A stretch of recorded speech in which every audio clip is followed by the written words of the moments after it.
Olá pessoal, o tema de hoje que eu quero se tratar aqui hoje é um pouco sobre o crime organizado. Sim, o tema do crime organizado, eu gosto muito de falar sobre crime organizado, porque quando a gente se trata aqui nesse canal sobre crime organizado, não só para vigilante, mas isso aí depende muito da pessoa. Quem se interessa por conhecimento busca, né? São assuntos tratados e abordados que você não vai ver em nenhuma academia. Você não vai ver nas academias. Porque a academia, geralmente os instrutores, eles seguem uma apostila. Eles seguem um cronograma, não é? Aí eu gosto de estender mais o assunto a profundo, tanto o crime organizado por si só, propriamente dita, o crime organizado que a gente lidar com ele no dia a dia, e também a extensão dele a territorial, nacional e em toda a América Latina, até mesmo no mundo, não é? Primeiro eu quero falar sobre eu quero indicar esse livro aqui, é um livro do Heitor de Paula.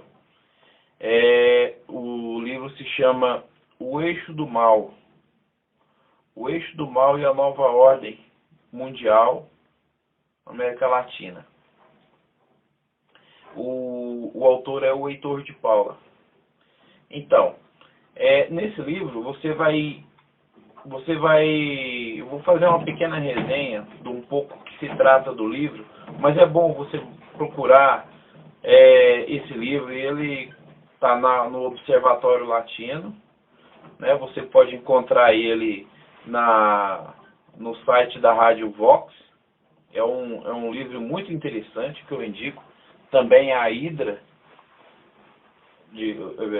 o autor é Carlos Lix Azambuja, né? A Hidra Vermelha, o nome do livro é A Hidra Vermelha. E o outro livro, você pode comprar os três juntos também. O outro livro é da Graça Salgueiro, O Foro de São Paulo, a mais perigosa organização revolucionária das Américas. Tudo você pode comprar no Observatório Latino. Então, primeiro eu quero falar do livro do Heitor de Paula, porque é o seguinte: mas todos os três se tratam geralmente de quase o mesmo assunto. Mas o Heitor de Paula, ele frisa muito as organizações criminosas na América Latina propriamente dita, como a FARC, como ele se envolveu quando ele defendia um viés esquerdismo, né, revolucionário. E se tratando dos assuntos, não só desse livro, mas como de todos os três, você vai encontrar como funciona a nossa política hoje, quem são os criminosos dentro e fora da política, né?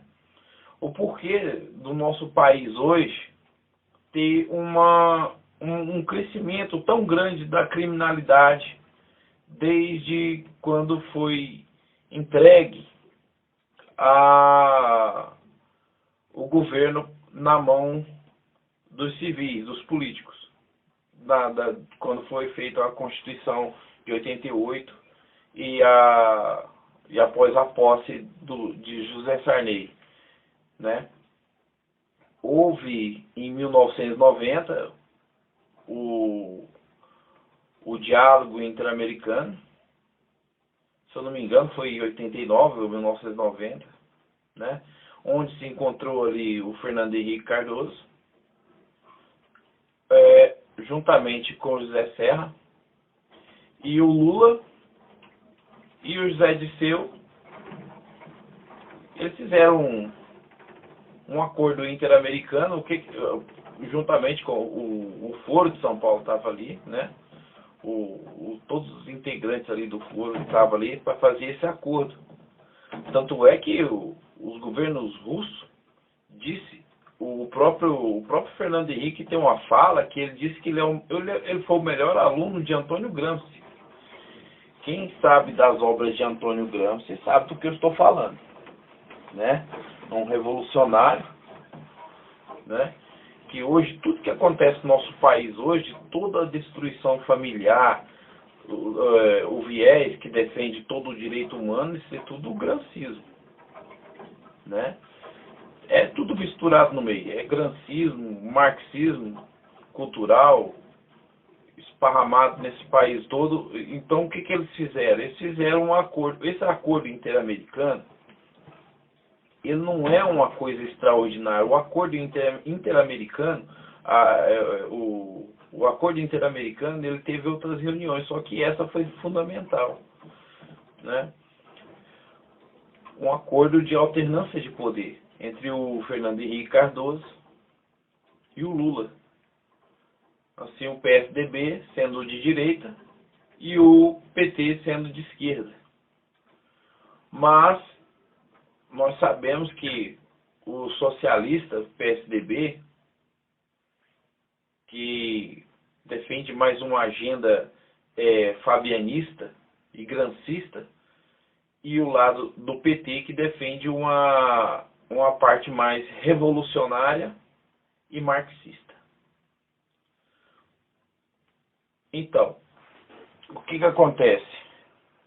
Todos eles têm algo em comum, mas os pensamentos ainda são diferentes. Mas essa gente, ela trabalha com alternância de poder.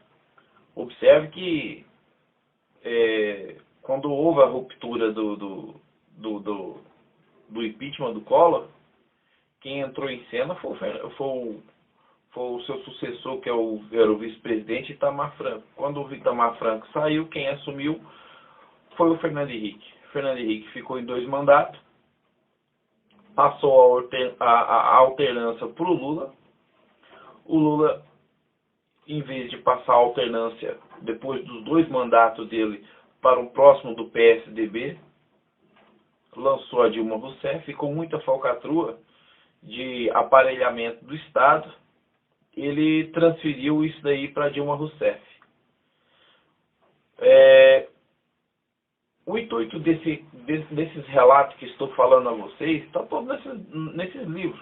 Vocês podem observar que isso daqui não é um segredo, é um material histórico, é um material que vai ficar na história, e eles querem a todo tempo mudar isso, né? O que mudou isso aí no crime organizado? O que aconteceu que potencializou tanto o crime organizado? Observe que da década de 90 para cá, da década de 90 até os dias de hoje, o que aconteceu?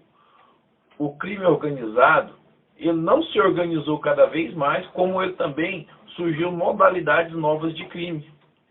Então, a polícia se intensificou em seus treinamentos, a polícia criou diversas divisões dentro de suas corporações, né?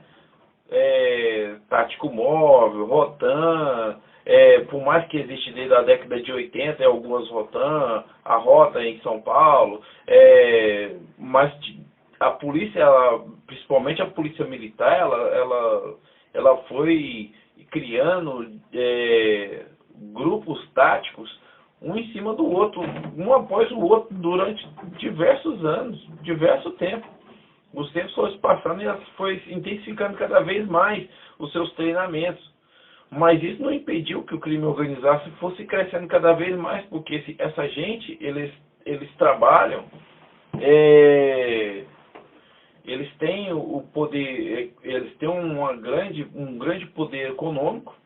Hoje eles lideram nos presídios. É um país, esse país aqui é um absurdo, esse país aqui é uma brincadeira, onde o criminoso lidera dentro da cadeia, né? Muitos países, por mais que tenha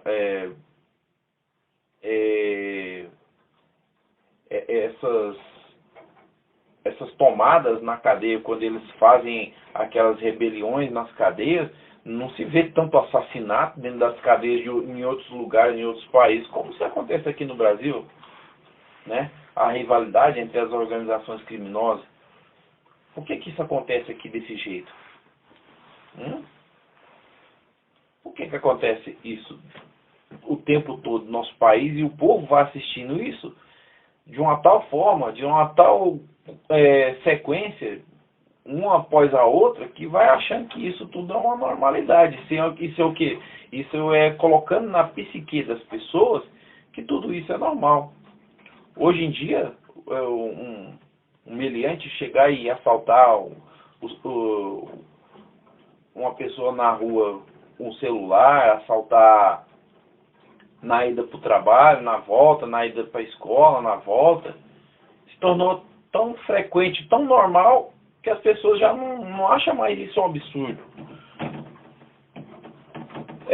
Se fala tanto em corrupção no nosso país hoje, de tantos milhões, de tantos bilhões que esses corruptos já roubaram, e já fizeram, desvio de dinheiro, a balbúrdia, o descalabro já foi tanto, que perdeu a noção do que é, já se perdeu a noção do que é absurdo, se tornou normal, né? Como se fosse normal roubar bilhões, para eles tanto faz, é como se fosse pegar 10 reais, porque no nosso país não há uma lei que pune por gravidade, por potencialidade do crime, né? Por agravando, por a gravidade de crime. Há uma diferença da pessoa que mata a outra com um tiro, e há uma diferença do outro que esquarteja, queima, divide a pessoa em vários lugares e comete aquele crime hediondo, tão planejado, o crime, agora me fugiu a palavra, o crime premeditado, né? O crime foi tão premeditado. Então teria que haver sim uma lei que punisse a pessoa pela gravidade do que ele está fazendo. Mas não há. Infelizmente não tem, né? Então o que acontece? A modalidade de crime das décadas de 90 para cá aumentou de uma tal forma que, chegando em 2003, quando foi aprovado o Estatuto do Desarmamento no governo Lula, aumentou mais ainda.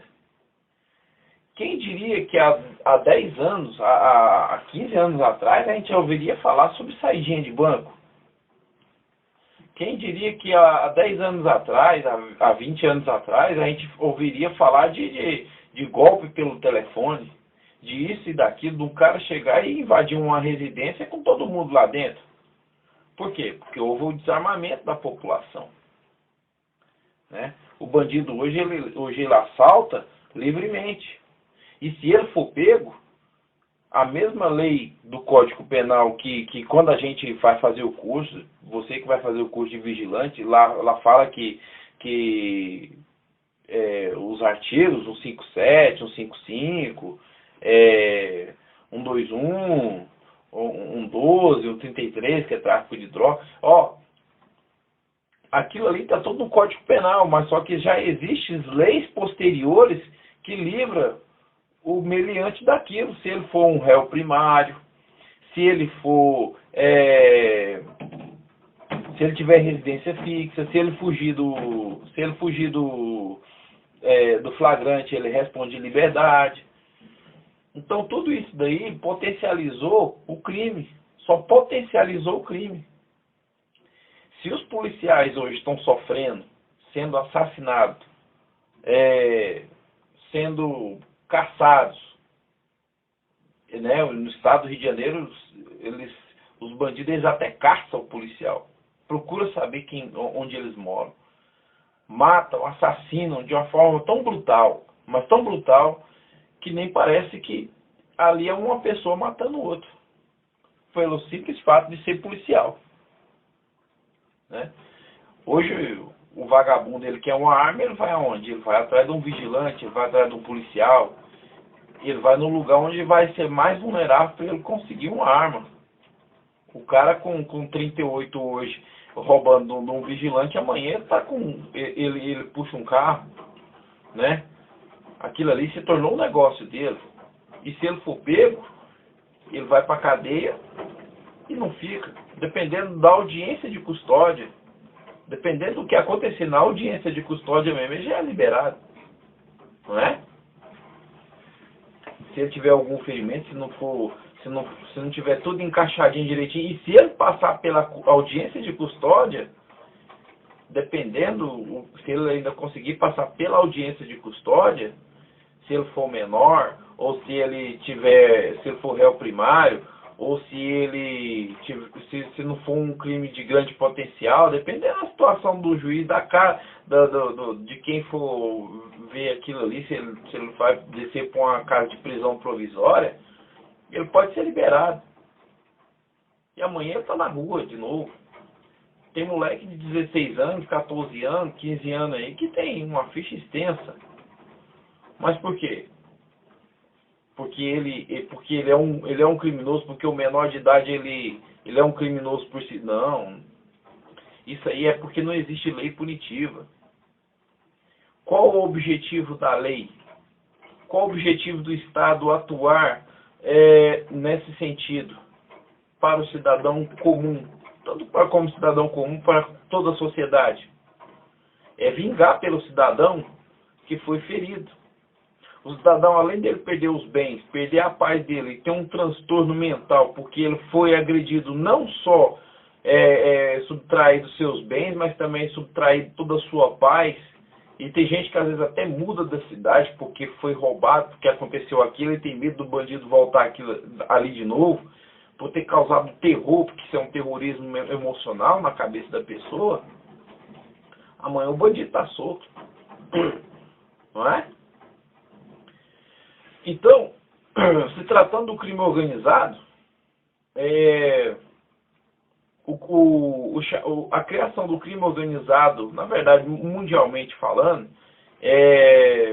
eles tiraram uma parte disso daí desde a época dos Cavaleiros Templários. Eles pegaram algumas coisas dos Cavaleiros Templários e trouxeram para as máfias italianas, né? Que todas as vezes quando a pessoa vai ingressar numa máfia, né, hoje nós conhecemos como crime organizado, só mudou o nome, mas é a mesma coisa. Só mudou o nome. Eles mudam o nome, até nisso eles mudam o nome, né? Crime organizado, mas é máfia. Máfia é máfia, crime organizado observando, é tudo a mesma coisa, tem uma estrutura, né? Uma estrutura gigantesca, tem uns que chegam a estruturas pequenas, mas eles convergem entre si, às vezes até se unem entre si para poder ter negócios, é como se fossem empresários, é uma coisa impressionante, né? Vamos falar aqui dos gangreta, né? Quando a pessoa vai ingressar num crime organizado desse, ele faz juramento, tem a forma deles fazer os seus pactos, né? Tem a forma deles ingressar, tem os controles com quem que eles saem, onde eles moram, o quanto eles vão gastar, as suas missões. O PCC copiou muito bem o estatuto deles, copiou um pouco disso daí também. Não porque isso aí é uma ética entre eles, ou porque isso aí é uma cultura do crime organizado, não. Porque toda estrutura tem que ter suas normas e diretrizes, né? Então, quando se dá uma missão para um criminoso desse, ele tem que cumprir a missão dele. Se ele não cumprir a missão dele, ele pode ser desligado. E a forma de desligar a pessoa do crime organizado é dando a ordem de sentença para ele, pena de morte. Por isso que aqui no Brasil existe o Tribunal do Crime, né? essas duas facções criminosas que está aí no Brasil hoje, o PCC e a FDN, né? A FDN e o sindicato, né? Tem também o Comando Vermelho, e eles são rivais, mas nada pode um dia fazer com que eles venham se unir num bem comum, não é? Porque o que eles não querem é perder por Estado. Mas como eles vão perder por Estado se for o próprio Estado que os criou? Mas como assim? Uma coisa só cresce num lugar onde não há repressão. Se naquele lugar não há repressão, não há um combate contundente e significativo, toda organização criminosa, seja de um ladrão de balinha, de um ladrão de chiclete, até o mais alto, até a mais alta prática de crime, a tendência dela é crescer, se expandir e se organizar. Por isso o crime se organizou tanto no nosso país. Por isso o crime se organizou tanto dentro da nossa sociedade. Não é? E cresceu tanto, de uma forma que se importaram para cá diversas modalidades de crime. E hoje o Brasil é um espelho de forma negativa para muitos países de modalidades de crime, né? Mas há uma característica muito interessante, não só por parte dos criminosos que estão nas ruas, mas por parte também dos criminosos que estão no poder. A questão não é o dinheiro, a questão é o poder. Quando você vê esses crimes de corrupção, quando você vê esses crimes que envolveu bilhões e milhões nas estatais brasileiras, no mensalão, do petrolão, veja que isso aí não foi só uma questão de dinheiro, não foi questão de roubo só de honorários, de ordenado valor, mas foi por manutenção de poder, para aparelhar totalmente o Estado, para controlá-lo e estar servindo a interesses daqueles que o aparelhou, não é? E esses que aparelhou o Estado, né, eles criaram essas organizações criminosas indiretamente, criando suas leis que defendem o direito desse povo, que defendem o direito dessa gente, desmoraliza a polícia, e por parte também da mídia, dos jornais comunistas, desses jornais comunistas. Sim, você observa que quando você assiste algo num canal, um jornal que você assiste hoje num canal, e o outro jornal que você assiste em outro canal, observa que a pauta sempre é a mesma. A defesa do ponto de vista sempre é a mesma.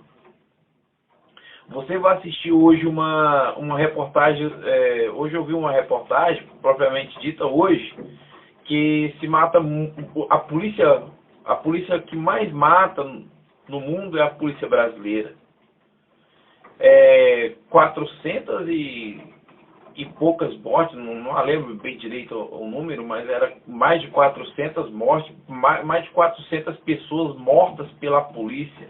Mas ele não fala quem foi essas pessoas, o que ele estava fazendo, em que situações e circunstâncias que a polícia matou aquelas pessoas. Mas também somos o país onde mais morre policial. Aqui há uma guerra civil velada. Lógico que o Estado e os jornalistas, esses jornais, essas mídias, não vão falar que o Rio de Janeiro, a nossa sociedade em si, está passando por uma guerra civil. É uma guerra civil. Porém, o nosso país é um país pacífico, que não briga com outros países ao ponto de declarar guerra, mas em si o país nosso, interiormente, é uma bomba, né? essa profissão que exercemos, a profissão de vigilância, é uma profissão de extremo risco, né? É uma profissão que você, dependendo a região onde você está, o nosso país ele é tão grande, por ser um país de uma região extensa, existem culturas, costumes, até a criminalidade é diferente uma da outra. Não se pode comparar o nível de criminalidade do Rio de Janeiro com o nível de criminalidade de Brasília, né? Aqui no Distrito Federal você não vê ninguém, bandido andando na rua com um fuzil na mão, mas já no Rio de Janeiro ele já anda, né? Aterroriza o povo, ataca policial de dia e de noite, não tem hora, não tem momento, né? Faz o povo de refém a todo instante. Não que a criminalidade no Distrito Federal seja mansinhos, não estou dizendo isso. Em hipótese alguma. Eu só estou dizendo a potencialidade e a diferença da cultura criminosa, né? Mas, se tratando da potencialidade, do tanto que é diferente o crime no Rio de Janeiro e o crime no Distrito Federal, a diferença por ser diferenças grandes, não quer dizer que não existem organizações criminosas. Mas mesmo assim, as pessoas, o vigilante, a polícia militar, quem trabalha com área de segurança armada, né, por mais que a segurança privada hoje é a única milícia legalizada armada que pode trabalhar enquanto existe essa lei, porque é bem provável que possa acontecer alguma coisa lá na frente que possa querer impedir a gente também de trabalhar, porque nesse país aqui acontece de tudo, né? E só precisa de uma desculpa para poder desarmar o resto da população, né? É mais provavelmente eles tirar a arma do vigilante do policial do que melhorar o armamento do vigilante e do policial. Se esperar por esses loucos que estão no poder, né? Então, essas pessoas elas são tão psicopatas, a forma deles agirem, a sua linguagem corporal, isso tudo são coisas que não pode ser deixadas desapercebidas, né? E se tratando da organização criminosa em toda a América Latina, existe diferenças, mas existe também coisas semelhantes. Você observa que as organizações criminosas no México é bem parecida com as organizações criminosas no Rio. É bem parecida com as organizações criminosas aqui no nosso país. A sua ética, a sua forma brutal de matar as pessoas, né? Mas a forma de recrutamento no México, em Serra Leoa, eles recrutam os losetas, eles recrutam os seus possíveis seguidores, né? Os seus adeptos, para colocar na organizações criminosas, não é através de seleção. Aqui não, aqui o moleque ele vai se envolver com crime, ele se opta por aquilo. Lá não, lá eles obrigam. O moleque eles pegam a pessoa e para uma região pobre e eles dominam. Eles dominam de uma forma tão grande que eles têm o tipo de sentença deles e ainda pendura no viaduto a pessoa enforcada ou sem cabeça. É terrível a forma que eles matam os seus algozes. Ou até mesmo quem fica devendo por crime. E aqui também não está muito diferente. Há muito tempo não se falava em decapitação de pessoa. A forma brutal que se mata hoje. Veja a forma brutal que estão matando um ao outro dentro do presídio, né?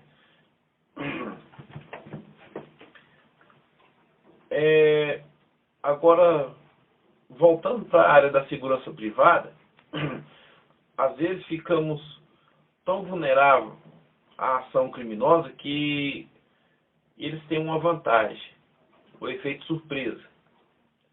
Mas a organização criminosa, quando a gente se trata de organização criminosa, eles não vão atrás de um revolvinho no seu serviço, não. Quem está passando mais flagelo hoje, por parte das organizações criminosas na área da segurança privada, é o escolta armada. É o escolta armada e quem faz o recolhimento e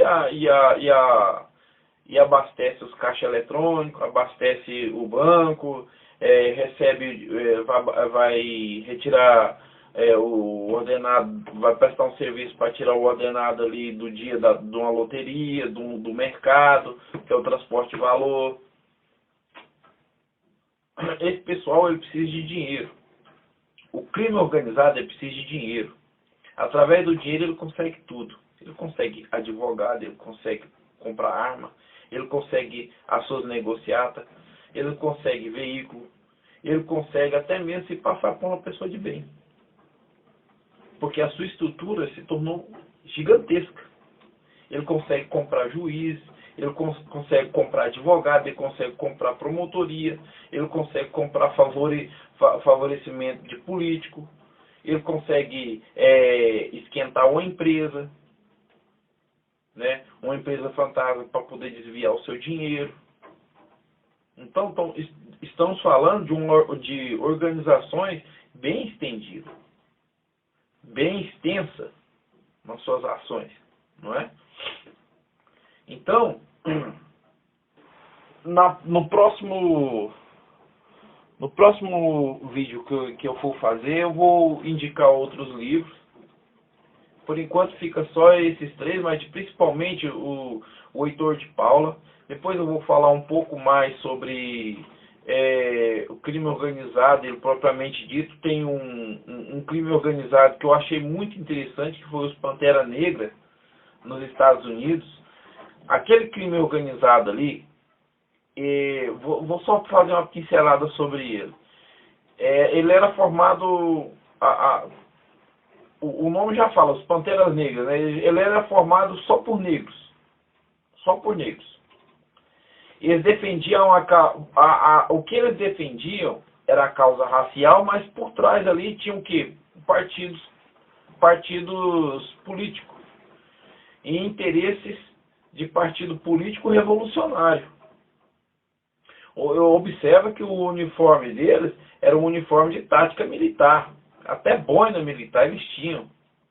Né? Mas eles cometeram crimes horríveis. Cometeram crimes horrendos. Né?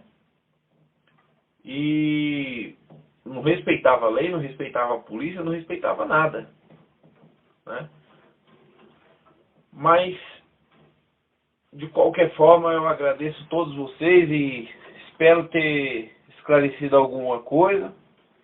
E eu quero deixar aqui bem claro que pode ser que eu faça mais outros vídeos, não tenho intenção de ser um youtuber, não tenho intenção de me aparecer em nada, não ganho nada com isso.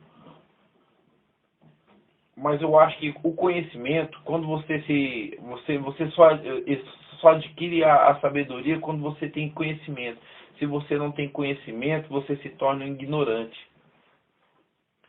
E o que se aprende hoje nas academias é muito pífio.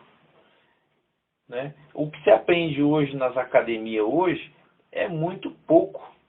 Não estou desmerecendo as academias, estou falando mal delas? Não estou falando mal das academias, não é isso, não é a minha intenção. É porque não se pode aprofundar em muitos nos assuntos, porque se torna muito extenso, é um assunto extenso, é um assunto muito grande, o crime organizado. Né? Para segurança privada, segurança pública, é um assunto muito extenso. E não quer dizer que isso aí faz parte de um cronograma para que você seja melhor, um vigilante melhor do que o outro. Tem gente que nasceu com uma certa profissão, tem gente que não, tem gente que vai se formar, que escolhe a profissão porque quer ganhar dinheiro. Isso é um pensamento muito medíocre. Não adianta você escolher uma profissão só porque vai ganhar dinheiro. Lógico, é bom você ganhar dinheiro. Quem não quer ganhar dinheiro? Né? Mas se você não tem afinidade para certos tipos de coisa, é melhor que não faça. É bom pensar muito bem. Isso é um pensamento um pouco muito vago, muito raso, um pensamento ainda muito raso. Né? É o mesmo que as pessoas hoje pensam para poder entrar no serviço público, para ter só questão de estabilidade.